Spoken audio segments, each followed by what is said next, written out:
ඔයත් මහන කෙනෙක්ද? එහෙමත් නැත්නම් උයන කෙනෙක්ද? එහෙමත් නැත්නම් වගා කරන කෙනෙක්ද? එහෙනම් ඔයාලට වටින ප්ලැට්ෆෝම් සෙට් එකක් එක්කම පොත් සෙට් එකක් අරන් ඇවිල්ලා තියෙන්නේ. ඉතින් ඉස්සෙල්ලාම මම දාන්නම් මහාන අයට වටින ප්ලැට්ෆෝම් සෙට් එක. මෙන්න තියෙන වෙබ්සයිට් එක. මේ වෙබ්සයිට් එකේ නම තමයි tailornova.com කියන වෙබ්සයිට් එක. ඉතින් ඔයාලට පුළුවන් මේ වෙබ්සයිට් එකට ගිහිල්ලා ඔයාලට කැමති විදිහට කස්ටමයිස් කරලා ඔයාලගේ ප්‍රොඩක්ට් එකක් එළියට දාගන්න.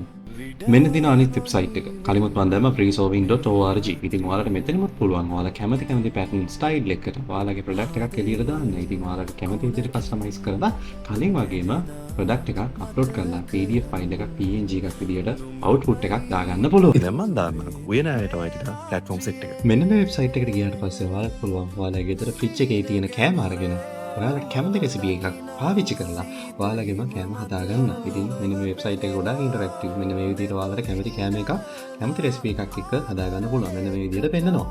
මෙන්න මේ වෙබ්සයිට් එක ඊටත් වඩා ලේසි. ඔයාලට තියෙන්නේ ඔයාලා කැමති කෑම එක ටයිප් කරලා ඊට පස්සේ ඔයාලා තියෙන ටයිම් එක සිලෙක්ට් කරලා ඔයාලට පුළුවන් ඉක්මනින්ම රෙසිපි එකක් පටස් කරලා හදාගන්න. ඉතින් මේවා පාවිච්චි කරලා අනිවාර්යෙන් ගේමක් ගහගන්න. ඉතින් මේ සෙට් එකත් එක්කම තව මම පොත් සෙට් එකක් දාලා තියෙනවා. ඉතින් ඔයාලට පුළුවන් මෙන්න මේ පොත් පාවිච්චි කරලා ඔයාලගේ ඇකඩමික් ලයිෆ් එක ගොඩ දාගන්න. එහෙනම් ගිහිල්ලා ඉන්නම් මම නෝට්බුක් එක හතරේ.